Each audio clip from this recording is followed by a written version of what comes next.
Nah, sebelum kita awali dengan narasumber pertama kita, yaitu Bapak Arya Dwi Paramita, karena di sini tidak disertakan gelarnya. Mohon maaf Bapak Arya Dwi Paramita, karena di CV-nya nggak ada gelarnya ini. Saya akan bacakan CV-nya dulu Bapak Ibu. Jadi Bapak Arya Dwi Paramita selaku Vice President Customer Social Responsibility and Small Medium Enterprise Partnership Program atau CSR and SMEPP PT Pertamina Persero ini mengenyam pendidikan S1-nya jurusan hubungan internasional. Cuman universitasnya nggak disertakan. UI Pak ya? Di Jayabaya Pak, di Jakarta. Oh Jayabaya. Kemudian yang kedua S2-nya adalah jurusan manajemen CSR. Ini kalau saya melihat ini sudah kelihatan kalau mau dipromosikan menjadi Vice President CSR Pertamina. Karena sekolahnya CSR ini.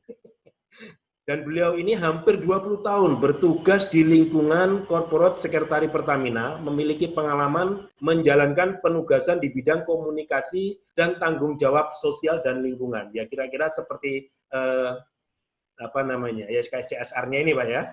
Jadi mirip-mirip seperti ini sehingga kita berharap nanti Pak Arya Dwi Paramita bisa sharing program apa sih yang sudah pernah dilakukan oleh Pertamina, kemudian stakeholder yang digandeng siapa saja, kemudian ke depan Pertamina mau seperti apa.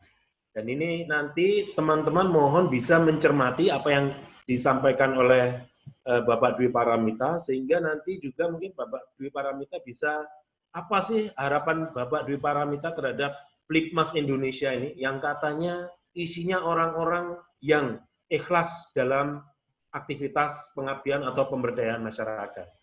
Cocok nggak dengan program-program yang ada di Pertamina? Bisa nggak teman-teman ini berkolaborasi dengan CSR dan SMEPP?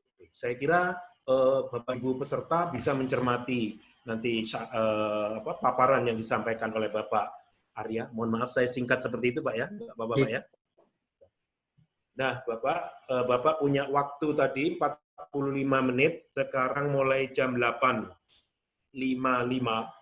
Kalau di jadwalnya di 9.05. Jadi kita mendahului 10 menit, Pak ya. Nah, sehingga nanti waktunya tetap 45 menit.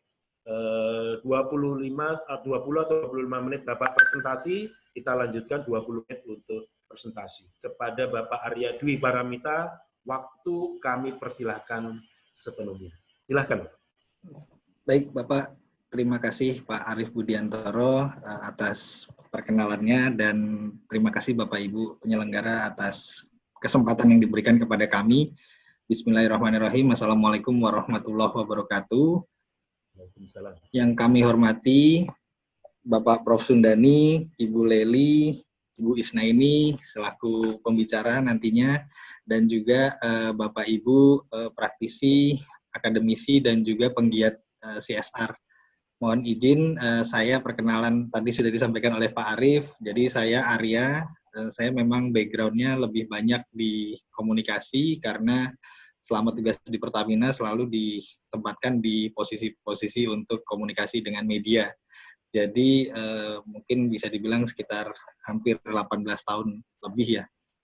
Bidang yang saya dalami adalah komunikasi. Namun demikian, tadi juga disampaikan, terima kasih Pak Arief perkenalannya tadi, bahwa karena saya terlalu lama di bidang komunikasi, jadi saya nggak mau sekolah komunikasi lagi. Saya mau cari ilmu yang lain gitu. Jadi saya mau belajar CSR gitu Pak. Jadi itulah kenapa saya melanjutkan paskanya di CSR, saya di Trisakti. Karena memang ilmu CSR ini menarik, dan juga ternyata setelah saya dalami banyak yang mispersepsi antara kita semua dalam prakteknya dan juga secara tatanannya. Nah, mohon izin Pak Arief, saya akan share slide ya Bapak Ibu ya. Mohon izin sebelumnya.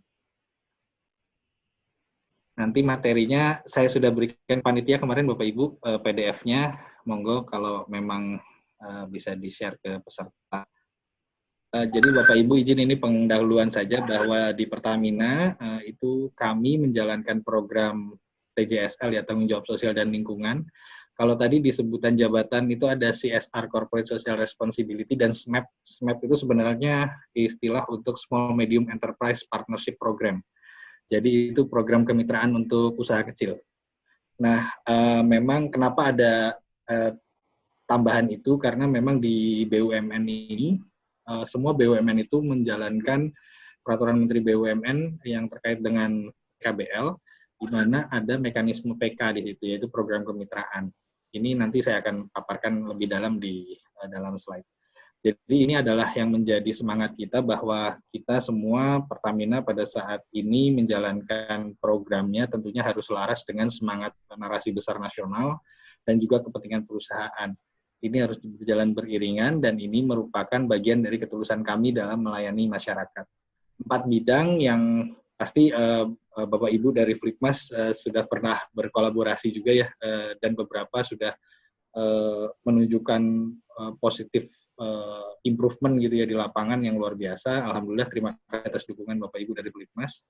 Dan ini bidang pendidikan, kesehatan, berdikari, dan lingkungan.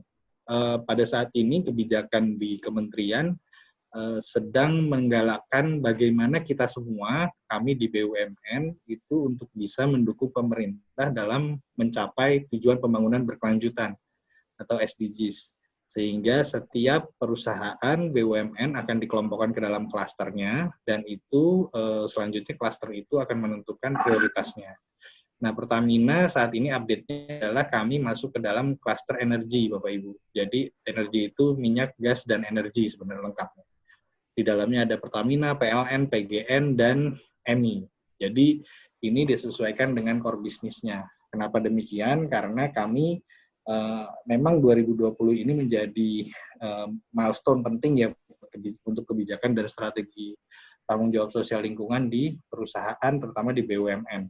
Karena dari BUMN juga sudah minta mengarahkan kita semua, kami semua untuk bisa menerapkan ISO 26000.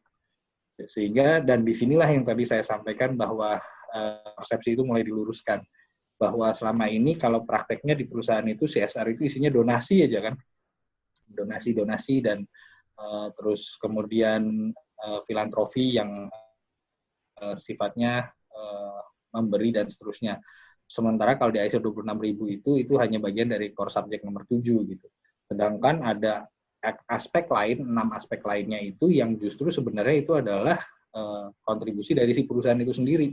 Misalnya tenaga kerja, soal human rights, dan kemudian soal penanganan limbah, soal kegisingan, kemudian sampai masalah GCG. Dan itu semua dilaksanakan bukan hanya oleh fungsi CSR SMAP saja, tapi oleh seluruh direktorat dengan segala kontribusinya. Termasuk yang sekarang sedang digalakan itu adalah bagaimana sih kita membangun ekonomi lokal itu supaya bisa menjadi local supplier bagi industri yang hadir di situ.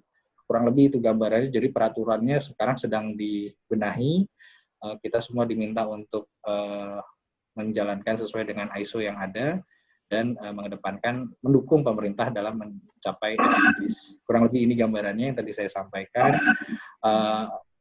Ada yang menarik, saya mencoba untuk mengerucutkan dan menyesuaikan dengan topik pembicaraannya, bahasannya bahwa saya akan nggak terlalu banyak bicara di 7 core subject dan lain-lain ya. Saya akan mencoba untuk membidik spesifik di core subject nomor 7, bagian social investment. Jadi di dalam core subject nomor 7 ada bagiannya lagi, saya ngambil yang paling kecil yaitu social investment. Kenapa? Karena ini yang menurut saya setelah saya belajar dari file yang pernah diajarkan oleh Pak Prof. Sundani waktu pertama kali silaturahmi dengan beliau, itu sepertinya ini nih, satu poin aja yang penting banget justru. Gitu. Jadi di sini investasi sosial itu ada bidangnya seperti terlampir di layar, tapi sebenarnya inti dari ini adalah pada saat semuanya pendidikan, kesehatan, infrastruktur, dan seterusnya, itu kita arahkan kemana gitu. Nah, kami mencoba menghubungkan ini dengan strategi dukungan Pertamina terhadap pencapaian SDGs 8. Jadi kami menetapkan bahwa dari semua SDGs, ada 2 SDGs yang menjadi peluang, dan ada 4 yang mitigasi risiko. Ini setelah kami petakan dari proses bisnis dan risikonya. Jadi kalau untuk peluang itu kami melihat ada di SDGs 7 dan 8. Kenapa 7? Karena core bisnis kami energi. Kehadiran kami adalah energi. Tapi 8 ini adalah membuka peluang baru, membangun kewirausahaan, memberikan akses permodalan, kesempatan kepada ekonomi rakyat untuk bangkit gitu. Dan semuanya itu menjadi pertumbuhan ekonomi yang berkelanjutan. Nah, di SDGs 8 ini sebenarnya core dari atensi kita, apalagi yang terkait dengan dengan kegiatan yang dilakukan oleh Flipmas. Nah, kalau saya belajar dari beberapa referensi, di SDGs memang disebut ada spesifik pendidikan dan kesehatan gitu ya. Tapi dari perspektif kami, itu semua nanti akan berujung pada 8. Sehingga sekarang strategi udah mulai dikanalisasi, Bapak Ibu, ini yang kami lakukan di Pertamina saat ini. Nah, seperti tadi yang disampaikan oleh Arif bahwa gimana sinergi, kerjasama, dan seterusnya, memang persepsinya clear seperti kita menggunakan prinsip yang kita tidak bisa bekerja sendiri gitu. Jadi di sini Pertamina itu nggak mungkin jalan sendirian, inklusivitas lah istilah di AA 1000-nya. Jadi berdasarkan konsep inklusivitas itu, maka kita harus bisa setelah kita tadi bukan materialitinya, kita cek SDGs berapa yang akan kita bidik, kita prioritaskan, kemudian yang relevan yang mana, kemudian kita masuk siapa sih stakeholder yang terdampak dan apa pendapat mereka dan apa yang bisa kita kolaborasikan bersama mereka, karena dengan spirit SDGs yang ada sekarang itu, inklusif itu menjadi hal yang membuka pandangan kita semua gitu, bahwa CSR itu nggak bisa jalan sendiri gitu. Nah, termasuk kolaborasi dengan Flipmas itu merupakan salah satu bagaimana kita berkolaborasi itu untuk mendukung ini semua. Dan tidak hanya Pertamina dan Flipmas saja, bisa juga kita dengan para tokoh masyarakat, tokoh agama, pemerintah, lembaga, dan semua. Jadi sebenarnya kebersamaan sih. Nah, ini Bapak Ibu, saya kemarin itu, saya kebetulan baru Pak Arif dan Bapak Ibu tugas di CSR Smart ini pertama kali waktu itu saya coba mempelajari apa sih yang sudah dilaksanakan oleh teman-teman senior-senior kami sebelumnya, dan kami harus melanjutkan perjuangan beliau-beliau juga gitu. Nah, kemudian saya mencoba untuk memahami prosbis dari PK dan BL, proses bisnisnya dari program kemitraan dan PK dan bina lingkungan. Kalau secara singkatan PKBL menurut saya pribadi saya melihat itu kebalik. Jadi harusnya sih kalau saya nyebutnya BL dan PK, tapi sekarang kementerian udah tidak menggunakan terminologi itu lagi. Jadi udah jadi satu kesatuan TJSL. Kenapa jadi satu kesatuan? Ini ceritanya ada di slide ini. Jadi BLPK itu adalah sebuah fase kelahiran kemandirian kalau menurut saya. Kalau PKBL itu agak kebalik. Di sini letak kebalik. Pada saat bayi lahir, analoginya bayi lahir ya, dia akan dibimbing, disuapi, diberi makan dan seterusnya sampai dia menjelang dewasa. Itu konsepnya kurang lebih hibah. Pada saat orang tua memberi makan kan nggak minta kembalian gitu ya. Jadi ini semua mekanismenya masih proses hibah gitu. Di pendampingan sama seperti teman-teman Flipmas kalau di lapangan kan juga mendampingi gitu ya, memberikan bantuan ke masyarakat. Ada proses hibahnya. Kemudian di situ kita membangun kelembagaan. Di situ kita mulai membentuk siapa ketuanya, siapa bendaharanya, dan seterusnya, bagaimana mengelola keuangan, dan seterusnya, menuju mandiri. Ini ibaratnya anak-anaknya udah mulai masuk SMA lah, gitu. Udah mulai udah bisa pakai baju sendiri, dan seterusnya, tapi masih dibimbing. Nah, PK ini adalah sebuah program kemitraan, di mana skemanya adalah mengenalkan mereka dengan financial industry, jadi industri keuangan yang akan menjadi partner mereka selanjutnya gitu. Jadi kewirausahaan itu kita bawa melalui PK, di situ dilatih, dikasih pinjaman modal usaha, tapi biayanya rendah banget. Kalau di bank itu di atas 6%, kalau di PK itu 3%. Dan itu bukan bunga. Itu disebutnya di kami jasa administrasi. Kenapa kamu nggak menyebut bunga? Karena kami nggak ngambil untung sama sekali, Pak. Ini bagian dari pola Komdev. Gitu ya. Cuma kita melatih mindset supaya dia bisa terbiasa bahwa kalau mau jadi wirausaha itu harus bisa mandiri dan harus bisa dipercaya. Atau bahasa teorinya bankable lah. Kan kalau belum dipercaya sama bank, dia nggak akan bisa dapat pinjaman dari mana-mana gitu. Baik itu konsep syariah maupun konsep yang konvensional. Mungkin saya nggak ke situnya, tapi lebih kepada trust-nya gitu. Nah, di sini dibangun, Pak. Nah, dibangun karena ini juga kami nggak ada profit sama sekali dari sini, dan uang yang dikembalikan itu adalah nyawanya wirausaha yang lain. Kalau dia mandek cicilannya, dia nggak bisa, UMKM yang lain nggak bisa hidup. Nah, gotong royong itu dibangun, itu mindset. Kemudian ada agunan, ada, supaya dia nggak kabur, jadi dia punya jaminan, jadi dia punya tanggung jawab gitu. Yang dibangun bukan masalah agunannya, kami nggak butuh administratif seperti yang di umumnya perbankan, kalau ada penagihan kita kirim di hutang atau apa gitu. Tapi ini lebih kepada tanggung jawab, moral obligation mereka gitu. Jadi agunan kita pegang. Supaya apa? Supaya mereka terlatih. Karena nanti kalau di perbankan yang beneran itu ada kan gitu. Dan mereka harus hadapi realitas itu. Sampai akhirnya mereka berhasil mengembalikan. Terus jasa 3% tadi kemana? Itu semua adalah biaya pembinaan. Dikenalkan dengan ekosistemnya, dibawa pameran, didampingi, diajarin, semua dilatih. Sampai bahkan waktu sebelum pandemi itu kita bawa mereka ke luar negeri, Bapak Ibu. Jadi benar-benar ditemukan dengan ekosistemnya gitu. Seorang pengusaha kopi itu bisa dapat 1,4 miliar waktu kita bawa ke Cina. Karena kita temukan dengan buyer-nya gitu. Sampai segitunya gitu. Tapi ini shortlisted ya. Dan sekarang kemarin saya baru pulang dari Lampung, saya lihat ada teman-teman wirausaha kecil di sana, industri rumah tangga. Masalahnya apa? Mereka memasukkan keripik tempenya itu ke sentra oleh-oleh itu nggak bisa karena nggak ada Badan POM dan izin BPOM sama sertifikasi halal. Nah, Pertamina masuk pada situ. Jadi uang yang diputar tadi itu kita jadiin pembinaan sendiri khusus. Gitu. Nah, ini kalau bahasa di akademisnya kayak ini kali ya, kalau boleh pinjam analoginya mahasiswa mau skripsi lah gitu. Kan dosen pembimbingnya nggak ngajarin satu-satu kan. Ya bro, kamu cari sendiri di perpustakaan sana, tapi tetap dibimbing gitu, tetap di-guide.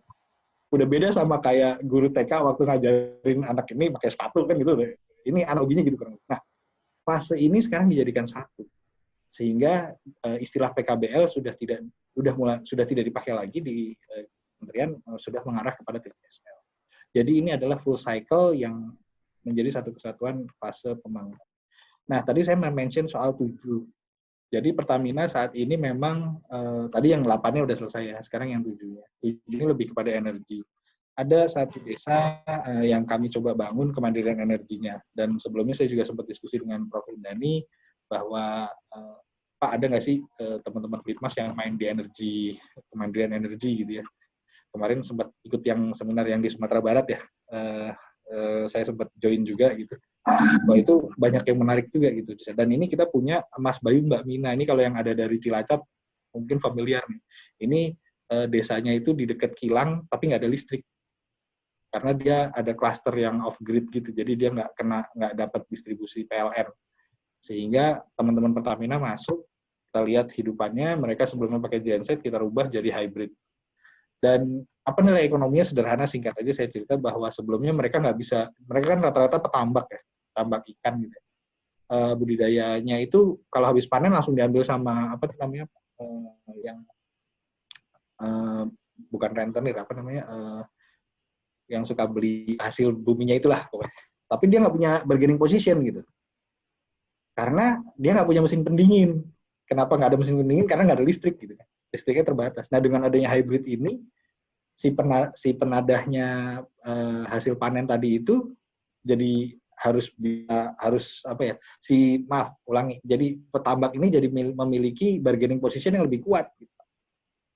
Sehingga dia tidak lagi dikendalikan oleh buyer-nya gitu. Nah, itu ekonomi lumayan dan pasti ada impact-impact lain termasuk ke pendidikan. Nah, kita bekerja sama dengan akademisi di wilayah Cilacap, kemudian kita juga membangun ini dan kita latih mereka untuk bisa mandiri. Nah, konsep ini ada Politeknik Negeri Cilacap, ada Kementerian Lingkungan Hidup, Dinas SDM, pemerintah kabupaten, dan Dinas Kesehatan. Inilah yang kami sampaikan dalam konteks inklusif. Pertamina nggak sendiri. Dan ini yang kami lakukan. Ini adalah informasi-informasi capaiannya. Kemudian di Hulu Mahakam juga sama. Ini yang menarik adalah teman-teman di Mahakam, kalau Bapak Ibu sering suka baca di koran waktu ada cerita tentang Pertamina beroperasi di Mahakam, di Kalimantan gitu. Isinya tuh kan banyak kan gas ya. Nah, teman-teman operasi itu expert di bidang gas. terus mereka lihat ada tumpukan sampah, ada gas metan, diolah lah, singkat ceritanya begitu. Jadi itu untuk pemanfaatan gas untuk masyarakat di sekitar TPA. Kemudian ada yang minyak jelantah dirubah jadi biodiesel. Ini sudah kita sertifikasi ke Sukovindo. Nah, ini di Kalimantan. Jadi sekarang memang kami sedang mengkurasi kegiatan TJSL yang banyak di bidang energi, Kementerian Energi. Ini sustainability compass-nya, keberhasilannya, dan seterusnya. Nah, ini yang karyanya Bapak Ibu dari Flipmas juga nih. Kemkolok Bengkale ini pasti Bapak Ibu banyak yang udah familiar ya, dan dengan adanya kegiatan Flipmas waktu awal masuk di sana itu merubah kondisi ekonomi masyarakat di sana yang tadinya kolok itu kan disutuli ya. Jadi mereka yang dengan keterbatasan, tapi mereka punya kemampuan lain yang digali oleh teman-teman Flipmas pada saat itu bersama Pertamina di sana. Jadi kemampuan ability mereka yang berbeda justru bisa menjadi potensi nilai ekonomi mereka. Mereka bisa menjadi destinasi wisata dan mereka bisa mendapatkan pendapatan yang alhamdulillah ya bisa mandiri. Dan ini sudah berkembang saat ini progres-progresnya. Dan tentunya Bapak Ibu di sini kita melihat bahwa saat ini Pertamina juga sedang menggalakkan dari aspek mitigasi risikonya. Jadi bagaimana dengan lingkungan? Kami sedang mencoba untuk mengarahkan pada saat kita menanam pohon, misalnya itu kalau dulu kan hanya ya udah nanam pohon terus udah gitu ya. Nah ini sekarang kita mau benar-benar fokus menghitung. Mungkin dulu sudah pernah dihitung, tapi sekarang mau dikurasi lagi dan dirapikan lagi datanya. Bagaimana kita menghitung serapan karbon. Atau misalnya pada saat kita membuat sabuk di pesisir menggunakan mangrove gitu ya, menanam mangrove, itu kita sudah harus mulai mempertimbangkan potensi-potensi risiko yang ada. Karena misalnya untuk teman-teman yang beroperasi di lepas pantai, gitu, itu ada risiko apa saja sih? Misalnya kalau sampai terjadi sebuah peristiwa yang tidak diharapkan, mudah-mudahan nggak terjadi, itu mangrove itu harus bisa jadi benteng pertahanannya. Gitu. Oleh karena itu, program penghijauannya akan kita arahkan ke spesifik yang memitigasi risiko. Nah, hal-hal seperti ini menjadi satu pertimbangan juga ke depannya supaya apa? Supaya program TJSL perusahaan itu benar-benar inline dengan bisnisnya. Dan tentunya ini semua nanti kita coba kemas bersama dengan masyarakat dan semua pihak stakeholder yang ada di wilayah itu untuk bisa memberikan kolaborasinya, kontribusi bersamanya gitu untuk membangun ini. Dan yang mungkin sebagai penutup adalah dari paparan ini, semoga harapannya ke depan kita bisa sama-sama memberikan pemahaman yang clear kepada publik bahwa dalam menjalankan program TJSL itu siapapun, nggak cuma Pertamina, BUMN lain atau perusahaan lain, itu merancang exit strateginya dari awal. Kenapa? Karena itu tadi yang saya buat proses full cycle, seringkali kita terpisah proses exit strateginya. Dan sehingga masyarakat menjadi tergantung. Nanti kalau pas kita tinggal, ekonominya langsung merosot misalnya gitu.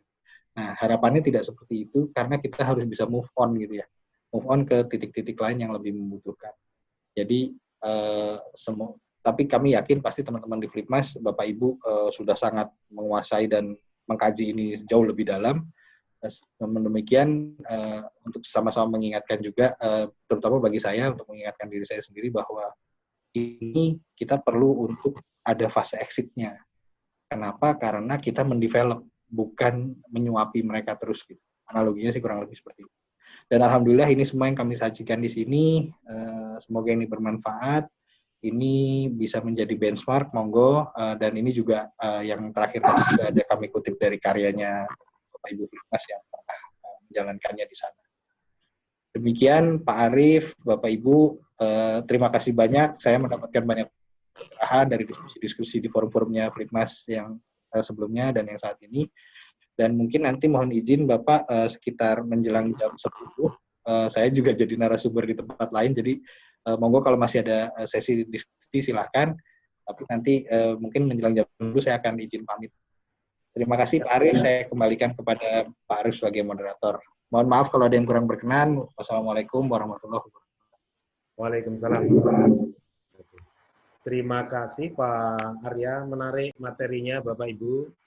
Jadi ada beberapa hal yang saya catat di sini, adanya perubahan istilah dari BLPK menjadi TJSL. Ini sebuah program yang lebih ya diarahkan menjadi lebih sempurna dari yang sebelumnya. Sampai tadi di akhir Pak Arya menyatakan bahwa di program TJSL ini map-nya harus dirancang hingga ke strategi exit pendampingannya dari masyarakat sehingga masyarakat betul-betul bisa ditinggal dan betul-betul mandiri.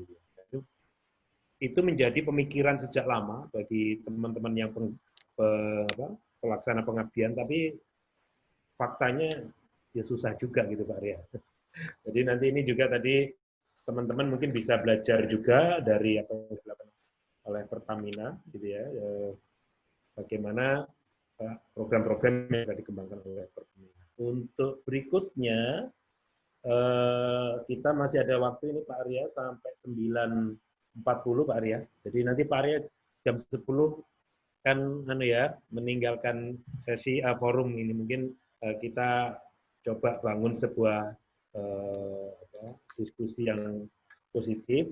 Kepada Bapak Ibu peserta yang ingin menyampaikan pertanyaannya, silahkan Bapak Ibu untuk menekan tombol raise hand. Silahkan Bapak Ibu.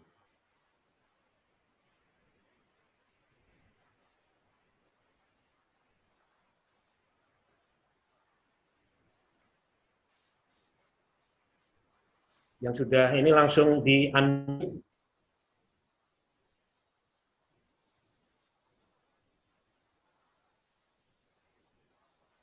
Pada host mungkin bisa langsung di-unmute ya. Ya, yang siapa di-unmute?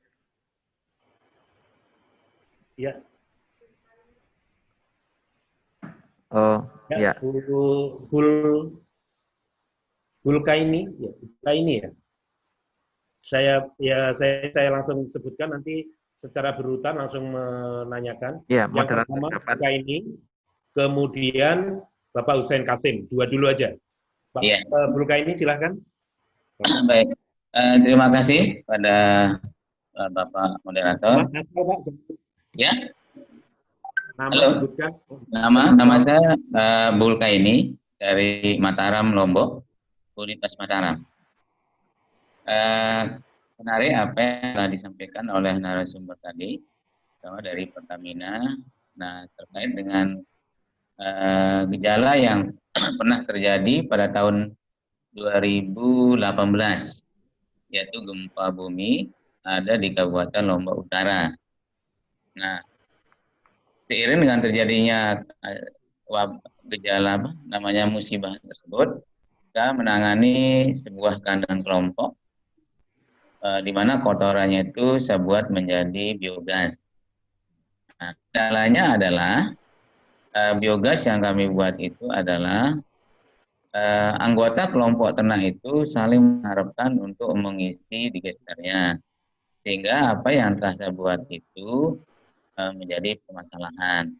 Nah, ada satu pemikiran untuk mengatasi permasalahan tersebut, antara lain bahwa kami ingin membuat gester berkapasitas kecil. Jadi dalam satu kampung itu masing-masing kakak atau 2 atau 3 kakak punya satu digester, sehingga nanti akan terwujud namanya kampung biogas. Nah, biogas ini nanti salah satu sumber untuk energi, terutama untuk mengganti gas LPG. Nah, permasalahan sekarang adalah kami sudah mendapat dana dari Kemenristek melalui kegiatan PPDM, tapi itu kan dananya tidak mencukupi ketika mau membuat biogas di satu kampung. Nah, terkait dengan itu kami mohon petunjuk terutama dari Pertamina, bagaimana langkah atau cara untuk mendapatkan bantuan dana dari Pertamina, sehingga niat kami untuk mewujudkan kampung biogas itu bisa tercapai. Saya kira pertanyaan saya dari Mataram Lombok, Pak. Jadi untuk mengatasi kesulitan gas terutama di daerah pedesaan. Oke, baik Pak Bulkaini, terima kasih atas pertanyaannya. Yang kedua Bapak Hussein Kasim dari Ngayog Yogyakarta, monggo. Baik, terima kasih banyak Pak Arif, Pak Arya. Selamat pagi Pak Arya.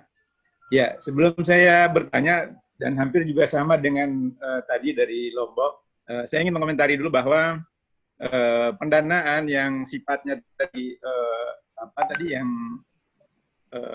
bantuan pinjaman dari CSR Pertamina ini adalah satu cara untuk menghindarkan UKM dari jeratan rentenir dan persoalan pinjaman ke bank.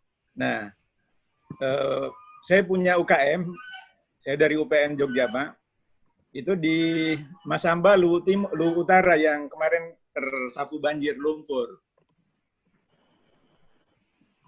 Instan yang sampai dengan saat ini itu produksinya itu terdistribusi ke seluruh Indonesia. Nah, tahun 2010 kami mendampingi mereka dan sampai saat ini masih bisa berjalan. Lalu mereka mengakses keuangannya itu ke KUR. Nah, KUR ini kan kelemahannya adalah memang ada sedikit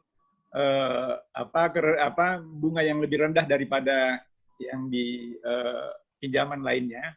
Tetapi ya saya melihat bahwa masih sangat tinggi. Dia UKM saya itu meminjam dari BRI, kemudian setelah itu dari BPD yang bunganya itu sekitar 9%.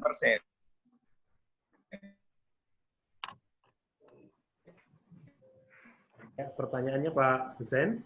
Dan KUR pada mengambilkan. Ya, jadi mereka yang pikirkan adalah keuntungan. Nah, saya berharap dan bantuan dana dari Pertamina yang sifatnya tadi pinjaman itu di aksesnya itu diperluas. Ya, dan saya ingin juga petunjuk dari Pak Arya bagaimana UKM saya yang ada di Masamba Luwu Utara itu bisa mengakses dana dari Pertamina karena posisi mereka ada 500 km dari Kota Makassar. Ya, demikian Pak Arya, saya sangat berharap UKM binaan saya yang ada di Masamba ini bisa mengakses dana Pertamina dan alhamdulillah dia sudah berulang kali mengambil dana dari KUR dan semua itu bisa diselesaikan ya di pengembalian. Terima kasih Pak. Ya, mungkin agak terjeda ini linknya Pak Hussein, tapi kayaknya sudah jelas pertanyaannya. Bagaimana UKM binaan Pak Hussein itu di Luwu Utara, di Masamba bisa mengakses dana PK gitu Pak Hussein ya.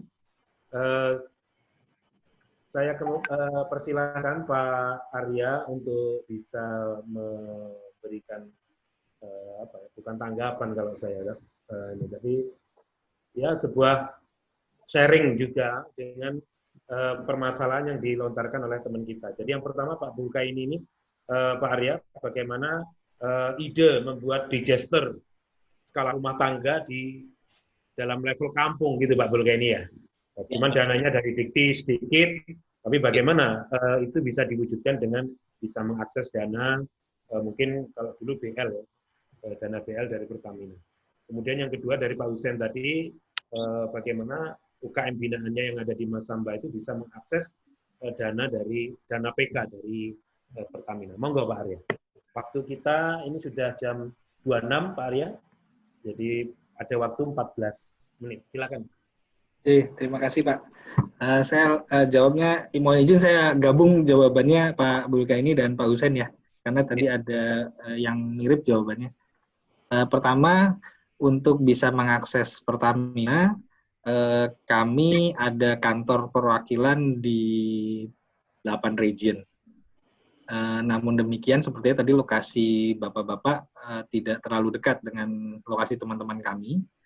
maka Bapak-Bapak bisa misalnya yang di Lombok ya dan yang di Sulawesi itu bisa nanti dikoordinasikan dengan teman-teman yang ada di terminal BBM. Contohnya misalnya waktu kami ada program di NTT, itu kami menggunakan representasi teman-teman terminal BBM yang ada di Sika. Contohnya Pak. Jadi jika di wilayah Bapak ada terminal BBM, itu bisa menjadi salah satu poin koneksinya. Namun demikian, kami menyadari bahwa saat ini pandemi kan tentunya kita membatasi gerak ya Bapak Ibu ya. Jadi di halaman chat itu saya sudah sampaikan kontaknya dan informasinya. Terima kasih. Jadi Bapak nanti bisa langsung menghubungi kontak center Pertamina 1.500.000. Bisa dikonsultasikan di sana. Mungkin bisa lebih spesifik nanti pada saat disampaikan informasinya persisnya di mana dan seterusnya. Kemudian nanti bisa ditanyakan kepada teman-teman operator di 1.500.000 itu siapa kontak person yang bisa dihubungi untuk wilayah tersebut. Nah, terkait dengan program biogas, memang kami sangat ini Pak, sangat fokus di Kementerian Energi. Kenapa? Karena di TJSL, kalau di core bisnis kan kami membangun geothermal dan lain sebagainya, itu skala industri besar ya Pak ya, kan teknologi ya. Jadi itu teman-teman operasi lah yang menjalankan sesuai keahlian. Nah kami dari sisi TJSL, ini kami justru sedang memetakan untuk yuk sama-sama masyarakat untuk membangun kemandirian energi itu gitu. Nah memang untuk biogas ini banyak faktor keterbatasannya juga. Kami sih sedang mencoba untuk merancang ini Pak Bulka ini, kami kemarin riset di lapangan itu di wilayah Lampung, memang kendalanya adalah pada saat di situ saya bikin biogas dekat dengan kandang, itu industri rumah tangganya nggak bisa dapat izin ini Pak, nggak bisa dapat izin makanan dulu Pak, Badan POM dan lain sebagainya, karena lingkungannya harus bersih kan. Nah jadi klaster-klasternya ini harus ditata. Jika nanti memang misalnya Pak Bulka ini di wilayahnya itu mau membangun klaster biogas, maka ibu-ibu yang punya industri rumah tangga gitu ya, itu mesti agak ditata tuh tempatnya supaya nanti pas ngurus izinnya nggak repot Pak.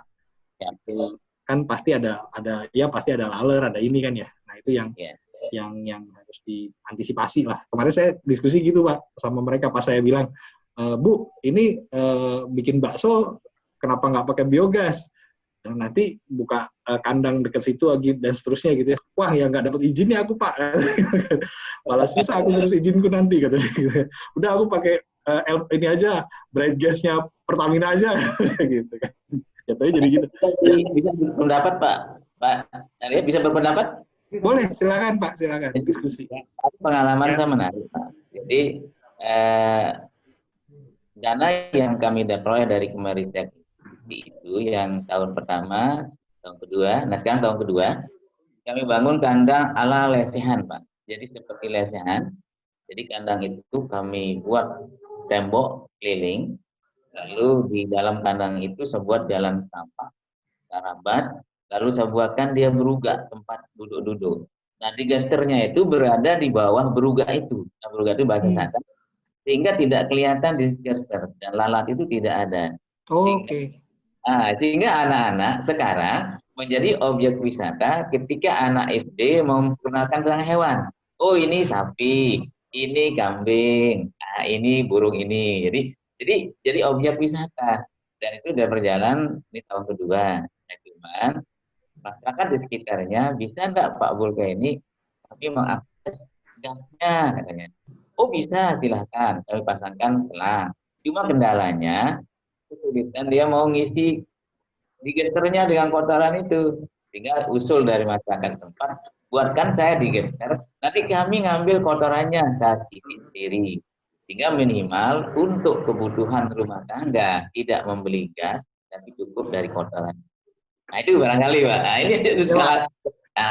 Oke. Itu Pak Arif. Menarik nih Pak Bulka ini, Pak Arif, Pak Husein dan Bapak Ibu semua. Jadi disitulah hadirnya ilmu pengetahuan Pak. supaya bisa memecahkan masalah yang saya temukan di desa tadi, yang saya cerita itu. Ya, ya.